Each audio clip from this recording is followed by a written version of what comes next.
Okay, so let's start with lecture number 4. The first thing we are going to do is give last lecture's design a beautiful text in the landing page. So let's put H1 tag because we want SEO to understand that our application is in text and easily found in Google search engine whenever we are looking at results on the Google.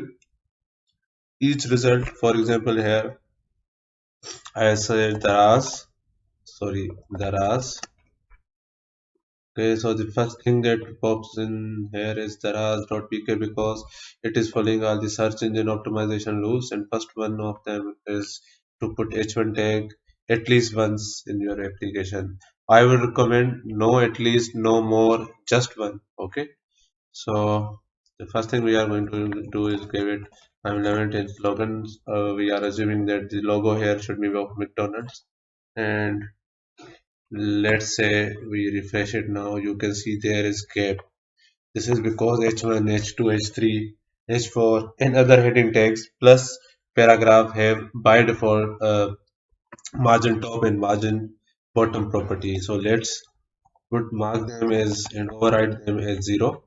So you can see here now there will be no gap.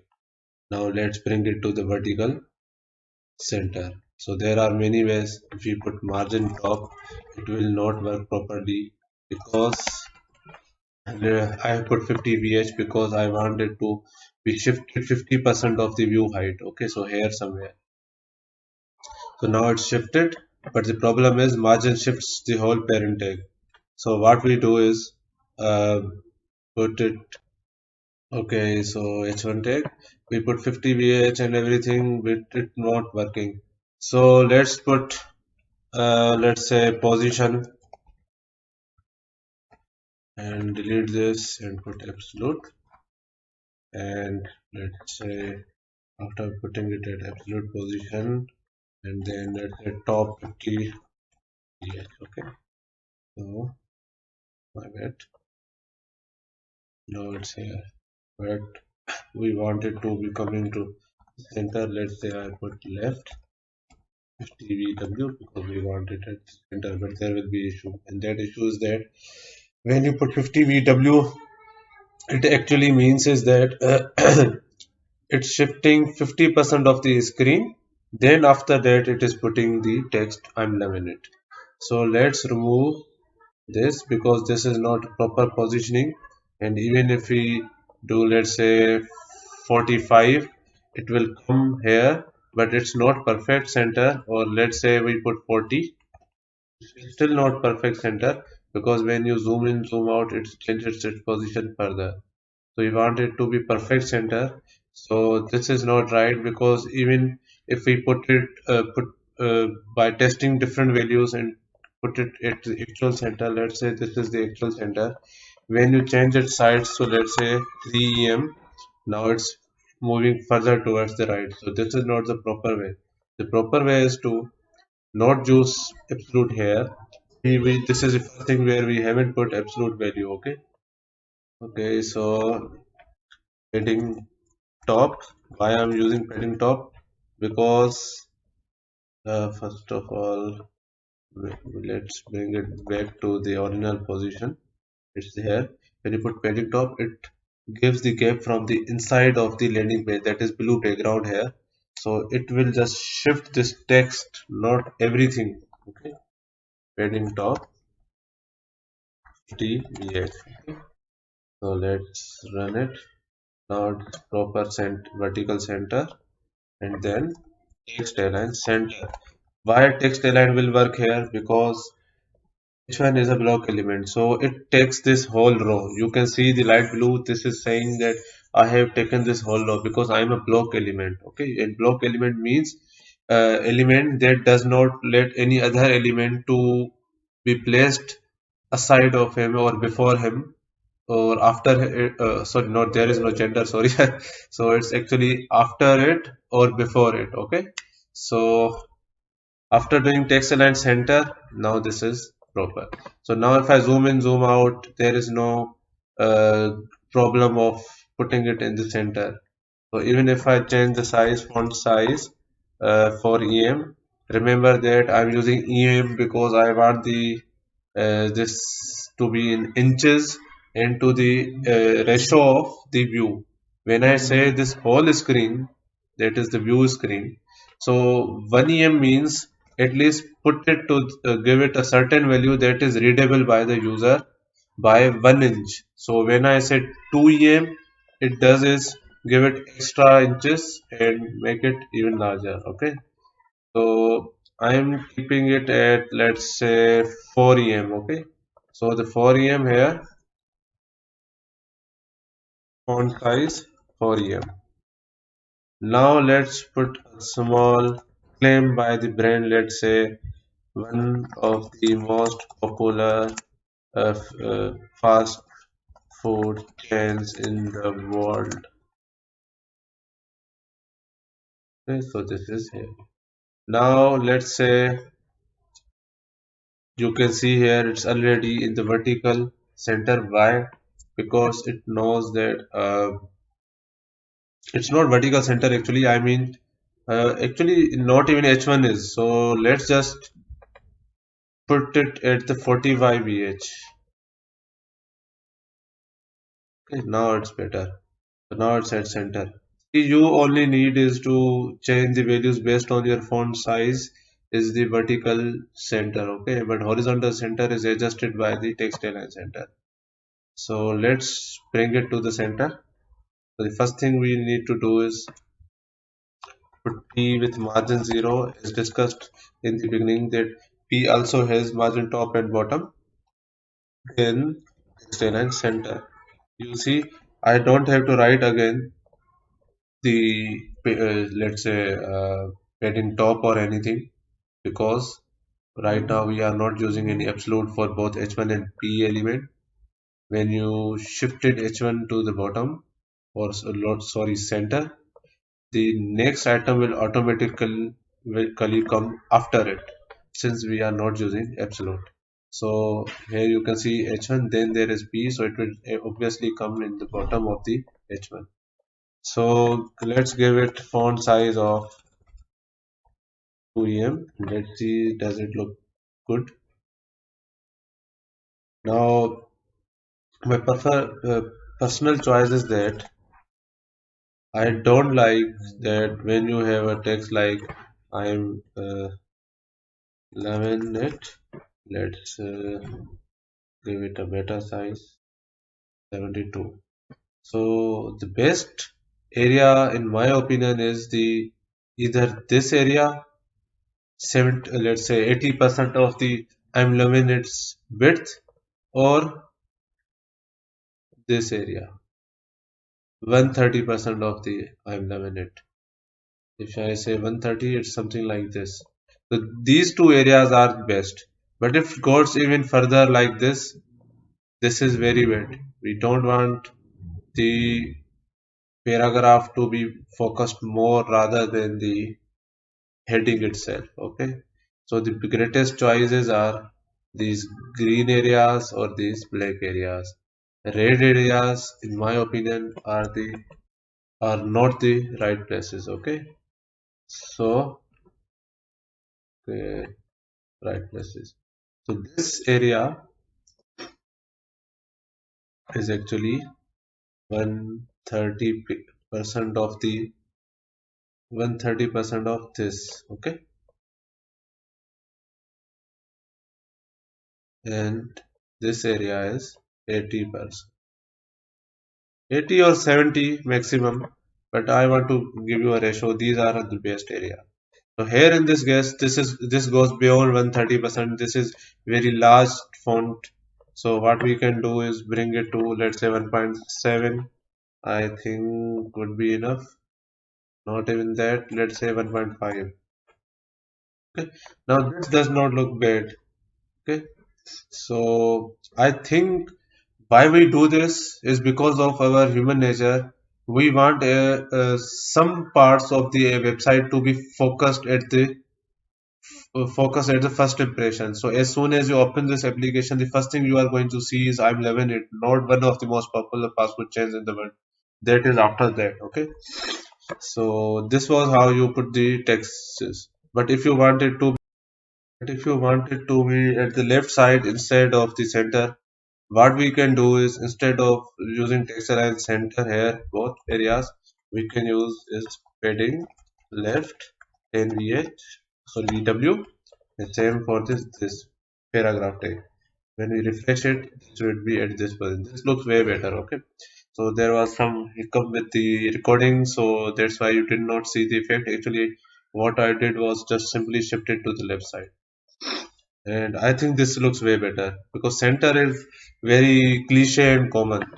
So now you can see here there are few commands that are same, like margin and padding left and margin both have same values. What we can do is do the combine two classes and give them same values. Something like, it's not something like, actually like this. So now you can see here, instead of typing two times in both h1 and p, what you did was put h1 comma p and put both these values in the single class. Now this will apply to both paragraph and h1 tag.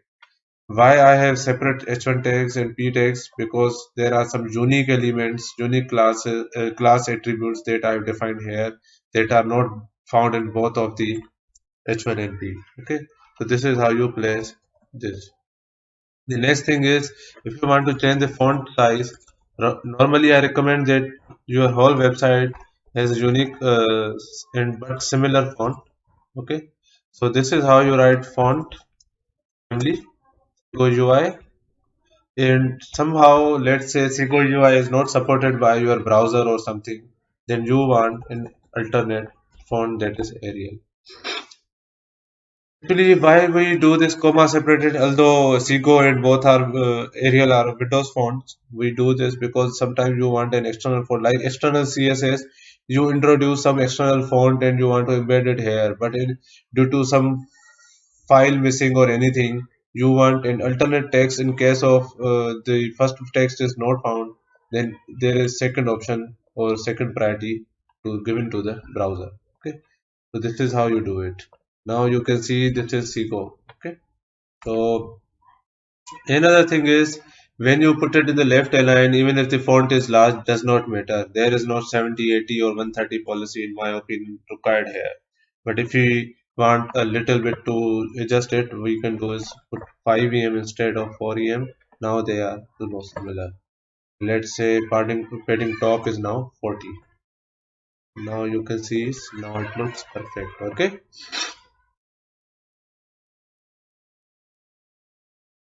Anyway, so after landing, let's give it a comment by controls forward slash and say this is landing page. The next thing we are going to do is introduce new pages called sections here.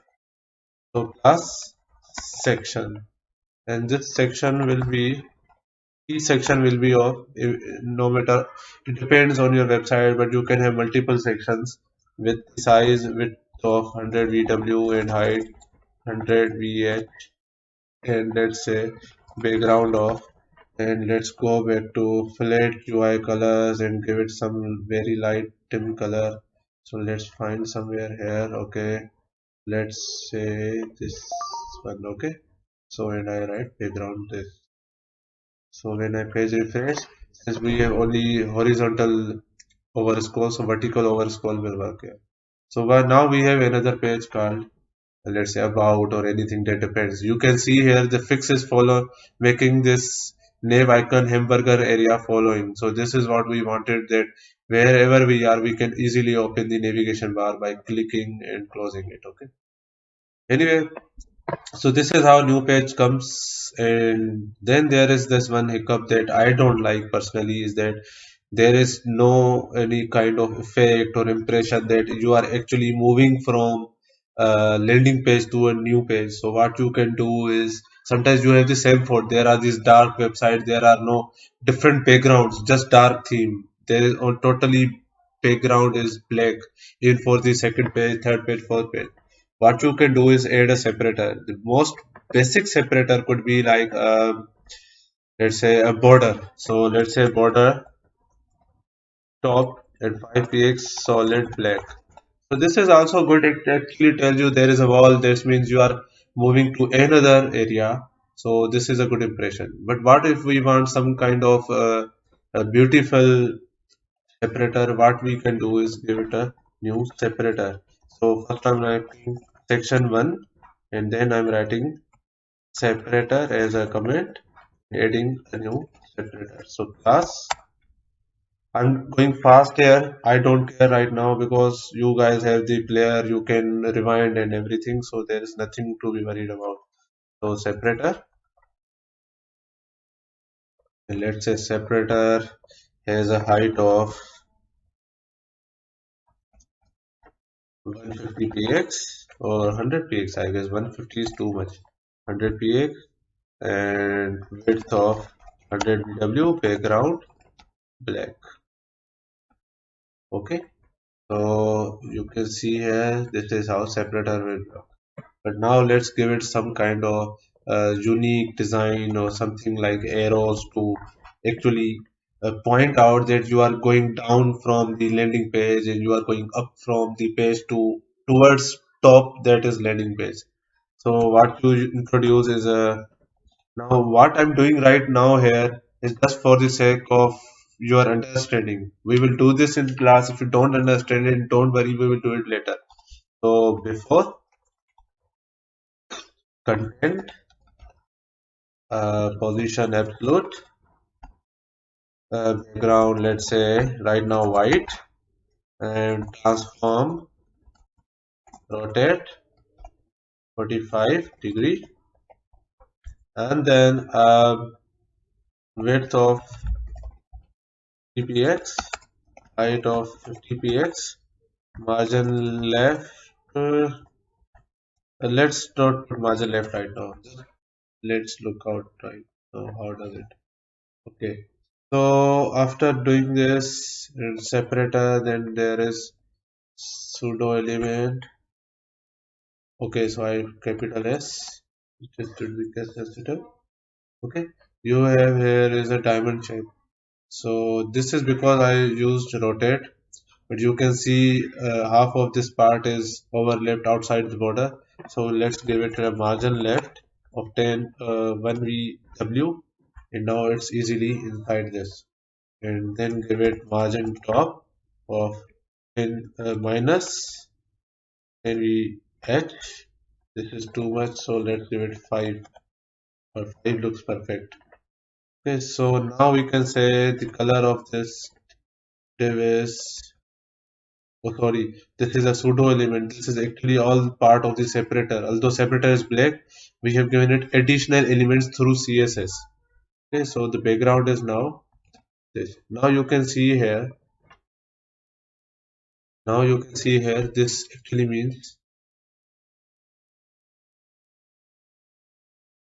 I think I shouldn't be using, I rather should use 5px 10 pixel values here because I want this fix. I don't want it to be adjusted. It should be always be of the same size arrow.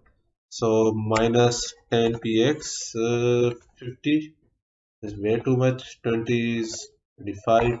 Yes, this is perfect. Now this looks good. Okay. So even at zoom in, zoom out, the arrow does not look that bad. Okay.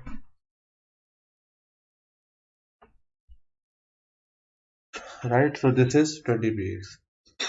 Okay, so now this is a beautiful arrow telling you, and I know that you like this arrows, and this does look good.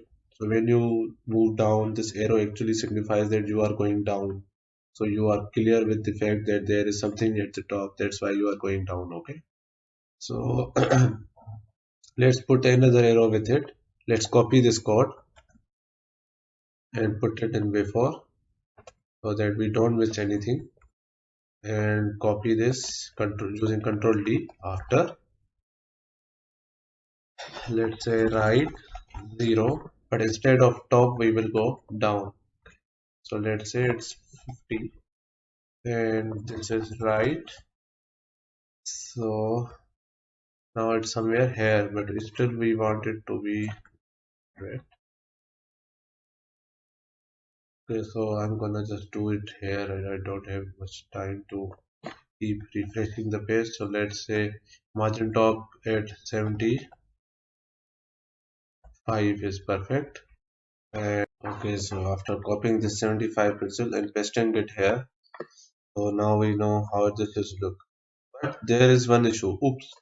You can see that div icon bar is going not ahead of this arrow separator, rather it is in the back layer. So let's bring it to the forward layer. So nav hamburger, this is the nav hamburger CSS class.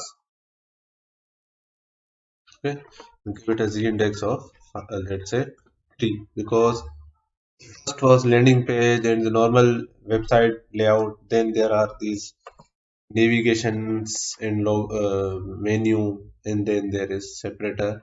The third one would be navigation. So let's put it in the hamburger section. Let's say it is 3. Now you can see it's now above them.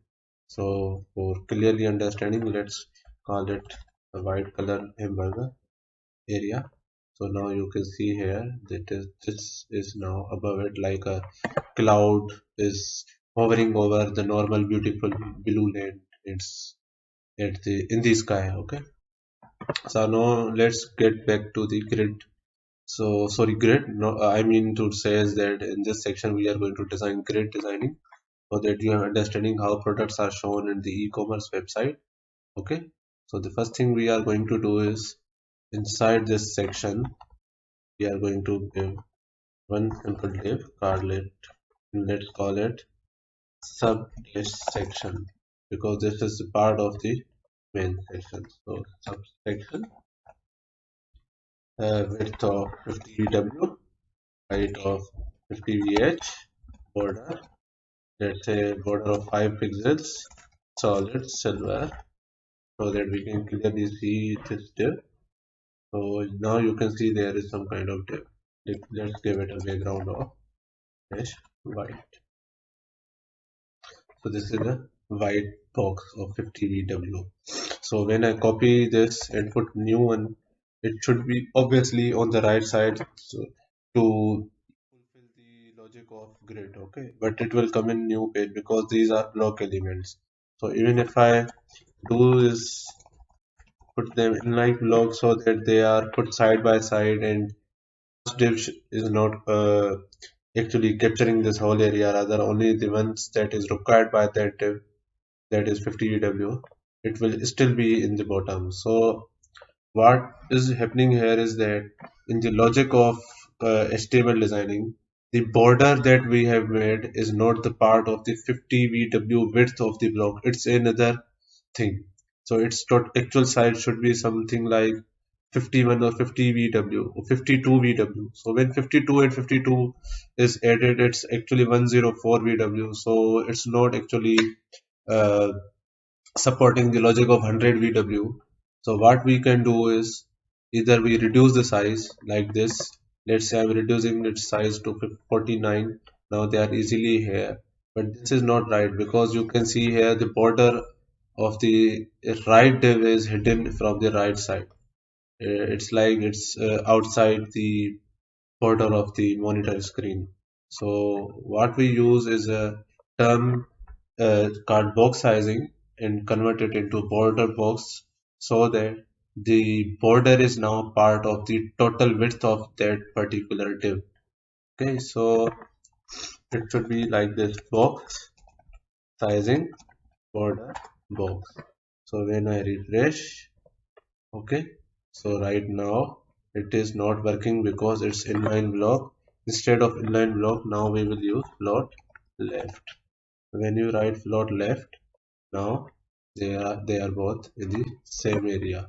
So what is happening here is that it's easily telling you. Okay, so first thing that I'm going to do here is give it certain gap, because I don't want the separator to look bad. So let's say I'm using BR tag, few BRs. Okay, so now you can see it's now not actually ruining the design of the separator. There are two boxes or grids, you can say, there is still you can't see the right border, but at least now you have this guarantee that they are both EZ50 VW. We haven't done some kind of you can say the non-professional way of reducing the size a little bit like 49 VW and then telling them to be there. See, when you say box sizing border box, when you do 49 VW, it actually tells you that you haven't covered the whole area. So when you do 50 VW, now it will cover the whole area. Okay. So refreshing. Now if you want three elements, what you can do is simply say go forcefully to the new line and instead of two, write three elements. I give them a new height, width, that is width 33.33 VW. Okay. So I'm gonna copy, let's say just copy and paste. Now there are three VWs.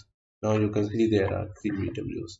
Now if you want four, what you can do is simply BR, oh sorry, I mean to copy few break rows, element text, add another element and refresh. Now you can see instead of uh, 33 I'm gonna use 25, 25, 25, 25. So now refresh. Now you can see there are four. So because of box sizing, it's taking exactly same area for all the different containers. Div is a container basically. So now you know how you put different products in the same page. Okay. So if someone asks, but sir, how do you give gap inside the products? This is actually testing the border. So what you do by gap, I mean that there should be some padding or stuff. What you can do is put some padding. Let's say 1 VW and refresh. There is padding already inside it now. Let's put another div and for I'm not let's create a image and then create title. So title is let's say Nintendo Switch. Between nobody is giving me Game Boy, although they have, that is sad. Ali, don't cry. So background red. Let's see how does it look. Width 100 VW. So not 100 VW actually 100%.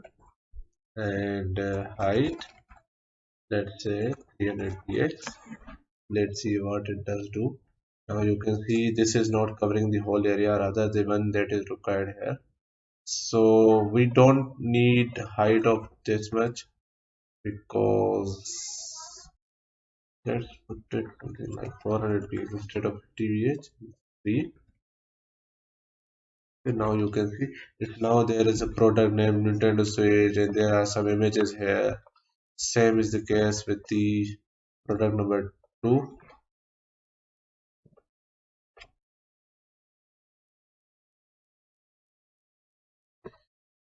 Okay, so let's call it PlayStation 5 and then there is image with right now I don't have any image, so let's just give it a background blue and refresh. Now there are two products.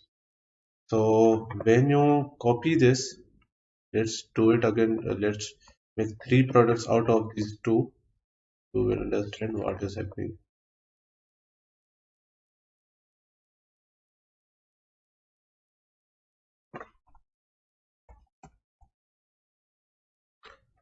Okay, so these are two products. Let's call them. Oh, sorry, not here. Here, L 25 width of 25 VW. So let's copy here and also put it here.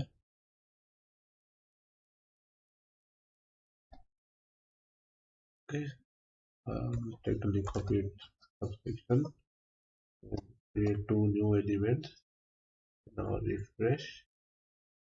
Okay, okay, I didn't save the file. Now there are four elements. I hope you understand that how grid works is basically you need. Okay, so the last thing that I forgot was that instead of putting box sizing here, put it in the steric class. because it's obvious that we want all the divs to consider their borders as the part of their div, not the separate entity and not the separate size is defined for them. So when you write 500 px, you mean is that uh, by 500 that you are including border with it. So total 500 px should be the size of the div. So that's why this is how it's benefiting. You see, by putting in asterisk, it's not disturbing any part of our design. Rather, it's simply telling you this is how it should be. Okay, I hope you understand lecture 3 and 4, and thank you, Allah. Hafiz.